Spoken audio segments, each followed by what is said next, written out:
अष्ट सिद्धि नवनिधि के दाता है। बस इतना ही ध्यान रखो कि अगर हनुमान जी की दृष्टि आप पे पड़ गई तो आनंद ही आनंद है और कुछ नहीं है, सब आनंद के। अब दृष्टि कैसे पड़े? तो उनकी अगर ये नज़र में आ जाए कि ये भक्त मेरा सेवक है तो उससे अष्ट सिद्धि और नवनिधि जिसको करने लग जाती है उस परिवार में। अच्छा। ये मेरा अपना देखा हुआ है। अष्ट सिद्धि नवनिधि के दाता, असवर दीन जानकी माता। अष्ट सिद्धि नवनिधि के दाता, असवर दीन जानकी माता। जय जय जय हनुमान गोसाई, जय जय जय हनुमान गोसाई। कृपा करहु गुरु देव के नाई, तेरे वश में राम तेरे घर आए हैं। बनेंगे बिगड़े काम तेरे बन आए हैं। महावीर हनुमान तेरे दर आए हैं।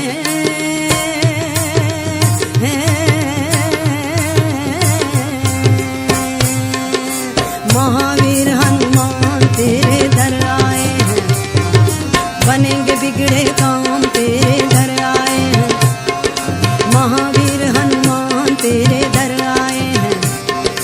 बनेंगे बिगड़े काम तेरे दर आए हैं। महावीर हनुमान तेरे दर आए हैं। बनेंगे बिगड़े काम तेरे दर आए हैं। जय सिया राम। जय जय सिया राम, जय श्री राम, जय सब जय श्री सुख लहे तुम्हारी सरना, तुम रक्षक काहू को डरना। सब संभव है हनुमान जी की कृपा से, उनकी पूजा आराधना से। और भक्तों के लिए संसार में कुछ भी दुर्लभ नहीं रह जाता। और हम लगातार, हमारी कोशिश है, इच्छा भी है कि भक्तों के हृदय में ये बात घर कर जाए, जम जाए, पूरी तरह से बैठ जाए कि हनुमान जी की कृपा से सब हो सकता है, सब प्राप्त हो सकता है। इसी कड़ी में इस वक्त हम योगेश्वर श्री कृष्ण का पावन धाम वृंदावन में है और ये वृंदावन का हनुमानगढ़ी है। और हनुमान जी हमारे सामने साक्षात विराजमान है। और हनुमान जी के महिमा बताने के लिए पूज्य संत गोविंदाचार्य जी हमारे सामने उपस्थित हैं। स्वागत है बाबा जी। जय सिया राम। जय श्री राम। बाबा जी, ये तो बड़ा ही परम धाम, एक तो वृंदावन और हनुमानगढ़ी, हनुमान जी यहाँ पे विराजमान है। क्या महिमा है यहाँ की? ये कौन सो काज कठिन जग माही, जो नहीं होत तात तुम पाही। जय जय जय हनुमान गोसाई, कृपा करो गुरुदेव की नाई। सबसे मूल मंत्र तो ये है जी कि ऐसा कोई भी कार्य नहीं है जो संत जी न कर सकें। इनको गुरु भाव में मानने से पूर्ण आनंद की प्राप्ति होती है। गुरु भाव में हनुमान जी को जो भी मानेगा उसको कोई परेशानी नहीं आएगी। वीर भाव में कम मानो, गुरु भाव में ज़्यादा मानो। गुरु भाव में कृपा करो गुरुदेव की नाई। ये जब वो रामेश्वरम का पुल बन रहा था जी, उस समय राम जी ने कहा कि जाओ जगह जगह से पत्थर लाओ जिससे पुल बने। तो हनुमान जी महाराज हिमाचल गए, वहाँ से पर्वत को उठा के लाए। तो वहाँ से खबर आ गई जब तक पुल बन गया है, जो पर्वत जहाँ वहाँ छोड़ दो। तो ये गोवर्धन पर्वत जो है जी जी, उसको यहाँ रखा। तो उसने कहा क्यों भैया, तेने तो कही थी कि राम जी के दर्शन कराएंगे और तू हमें यहीं छोड़े जा रहे हो, ऐसे कैसे? तो बोले महाराज ऐसा है, वहाँ से आज्ञा आ गई है कि पुल बन चुका है, इसलिए अब कोई भी पर्वत या पत्थर मत लाओ। अरे जो जहाँ वहीं, हाँ वहीं छोड़ दो। अच्छा, मैं पर तुमने तो कहा था कि राम जी के दर्शन कराएंगे। तो उस समय ये जो वृंदावन धाम था ये एक पूर्ण तरह जंगल था। अच्छा, जगह जगह पीली मिट्टी के टीले ज़्यादा थे यहाँ वृंदावन में। अभी 35 साल पहले भी पीली मिट्टी के 2-3 टीले, विशाल टीले थे। जी जी। तो यहाँ भी टीला था। तो संत जी महाराज आए, यहाँ बड़ी शांति थी। तो संत जी बैठे टीले पर और उन्होंने स्मरण किया राम जी का कि महाराज ऐसे ऐसे बात है। वो तो कह रहे हैं कि ऐसे, उनसे कह दे मैं द्वापर में आऊँगा, द्वापर में आके उसको दर्शन भी दूंगा, अनेक लीलाएं ब्रज में करूँगा, उससे कह दे। तो हनुमान जी महाराज ने यहाँ राम जी का चिंतन इसलिए किया कि यहाँ बड़ी शांति थी। अच्छा, शांतिपीठ हनुमानगढ़ी है, यहाँ बहुत शांति थी। ये जो प्रतिमा है ना, नहीं ये छोटे वाली, ये 2000 वर्ष प्राचीन है। तो अच्छा, हाँ मंदिर अच्छा, नहीं था उस समय, 2000 साल ये छोटी वाली जी जी। तो फिर उस समय उससे कहा गोवर्धन से कि ऐसे ऐसे बात है। तो उसको संतोष हो गया और वो जब से इंतजार ही करता रहा। फिर भगवान कृष्ण आए, आपको मालूम ही है बाद में कृष्ण लीलाएँ हुई, अन्नकूट हुए, खूब आनंद हुआ। तो ये वो भूमि है कि जहाँ हनुमान जी ने उसका चिंतन किया था। जी जी। यहाँ जबरदस्त जंगल था और फलदार वृक्ष भी थे और बिना फल के भी वृक्ष थे जो आज भी हैं बहुत सी जगह। पर अब तो ये बम्बई हो गया है, वृंदावन नहीं रहा। वन खत्म जी। और बम्बई बन गया। आप देख लीजिए जो इस्कॉन से आगे सीताराम सीताराम, इस्कॉन से इस्कॉन यानी बांके बिहारी से वहाँ जंगल ही जंगल था, गरुड़ गोविंद तक भयानक जंगल। दिन में 12 बजे ही कहो लूटपाट हो जाए, ऐसा जंगल था जो मैंने देखा है। जी जी जी। क्योंकि पहले आदमी गरुड़ गोविंद बहुत जाते थे अमावस्या पूर्णमासी को। तो ये वो वृंदावन भूमि है और ये हनुमानगढ़ी स्थान है जहाँ साक्षात संत जी ने राम जी का चिंतन किया था। अच्छा। अब तो क्या पोजीशन है कि बिल्डिंगें बन रही हैं, वृक्ष समाप्त हो रहे हैं। आदमी आ रहा है और कोई 1 करोड़ दान कर रहा है, कहीं 25 लाख जमा दान कर रहा है, कहीं 31 लाख दान कर रहा है। दान सब कर रहे हैं पर ब्रज भूमि के लिए कोई दान नहीं कर रहा है। आज जो वृक्ष समाप्त हो गए हैं तो वो ये नहीं सोचते हैं कि हम आज यहाँ 1 करोड़ रुपया दे रहे हैं, उससे कोई लाभ नहीं है। आप खूब दो दान, आपकी श्रद्धा है, पर जो ब्रज भूमि के लिए आपने क्या दान दिया? यानी ब्रज भूमि की जो पहचान रही है, हाँ, वो बदल रही है। वो समाप्त हो गई, बिल्डिंग बन गई। तो हमारी तो सबसे यही प्रार्थना है कि सभी लोग जो भी आवे कम से कम वृंदावन में एक फलदार वृक्ष जरूर लगावे। जी जी बिल्कुल, ये मेरी सभी से प्रार्थना है और उसका फल आपके पूरे परिवार को मिलेगा।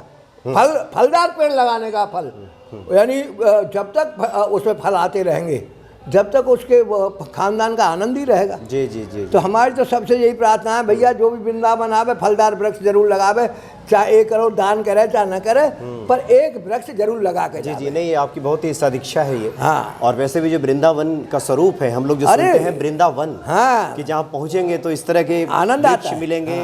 हाँ। अब यहाँ टटिया स्थान है, हाँ। टटिया स्थान है, वहाँ पत्ता भी आप नहीं छीन सकते हैं। अच्छा। वहाँ वृक्षों की शोभा है, वृक्षों के दर्शन है, वहाँ एक पत्ता भी आप नहीं तोड़ सकते हैं। उनके जितने स्थान हैं टटिया स्थान के, वहाँ कोई पत्ता भी नहीं तोड़ सकता है। और सब जगह कैसे कैसे वृक्ष थे हमारे सामने, जबरदस्त विशाल और फलदार वृक्ष, वो सब काट दिए गए और बिल्डिंग बन गई, बिल्डिंगें बन गई। अच्छा बाबा जी, जो लोग यहाँ पे पहुँचना चाहते हैं तो बांके बिहारी जी के मंदिर से मुझे लगता है 1.5 से 2 किलोमीटर है ये। हाँ, ये 1.5 किलोमीटर। यानी बांके बिहारी मंदिर से आगे बढ़ेंगे और सुदामा कुटी से पहले हाँ, हनुमानगढ़ी, जहाँ हनुमान जी विराजमान है। अच्छा बाबा जी, सुदामा दास जी महाराज के द्वारा ये श्री गणेश हुआ था मंदिर का। अच्छा, उन महाराज जी के हाथ से ही यहाँ की नींव रखी गई थी सुदामा दास जी ने। अच्छा सुदामा जी, हाँ, उन्हें वो तो अष्ट सिद्धि नवनिधि उनके संग डिस्को करती थी सुदामा दास जी महाराज के साथ। अच्छा, वो तो जहाँ चरण रख देना वहीं आनंद होता था। क्योंकि मैंने बचपन में उनकी सेवा की है, मैंने बचपन में सुदामा दास जी की सेवा की है, मैंने वो सब साक्षात देखा है। भगवान दास जी आए बाद में, तो भगवान दास जी भी यहाँ आए जब नींव रखी गई थी, तो उनके एक सेवक थे भगवान दास जी, तो वो भी उनके संग आए थे यहाँ पर। जी जी। और महाराज जी का तो मैं सेवक ही था। अच्छा बाबा जी, चूंकि हनुमान जी कलयुग के साक्षात देवता है, हाँ, हनुमानगढ़ी में तो अयोध्या में हाँ, तो बताया गया है कि प्रभु राम ने महाराज हनुमान जी को ही घोषित कर दिया। हाँ, हाँ, जब वो साकेत प्रस्थान किए उसके बाद। हाँ, अरे साहब, तो भक्तों के कल्याण के लिए बताएं कि भक्त अगर हनुमान जी की पूजा अर्चना करता है तो उसके जीवन में सब सुख शांति सब प्राप्त हो जाता है।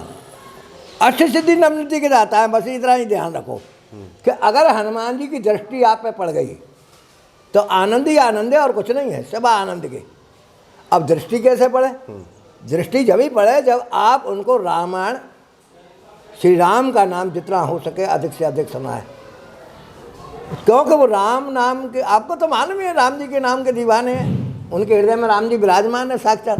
जी जी जी। तो उनकी सेवा ही जरूरी है। जी जी। अच्छा बाबा जी, बहुत सारे ऐसे भक्त हैं जो किसी परेशानी में होते हैं, समस्याएं उनके जीवन में, और वो हनुमान जी की कृपा प्राप्त करना चाहते हैं। कुछ ऐसे उपाय, कुछ ऐसे नियम, कुछ ऐसा अनुष्ठान जानना चाहते हैं जो आप बताना चाहें हनुमान जी का।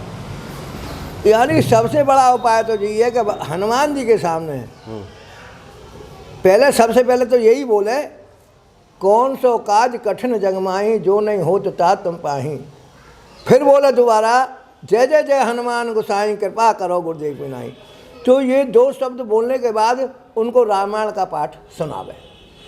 रामायण के पाठ से ही हनुमान जी पूर्ण प्रसन्न होते हैं। हनुमान चालीसा नहीं, रामायण का पाठ, राम जी का नाम चाहिए उनको।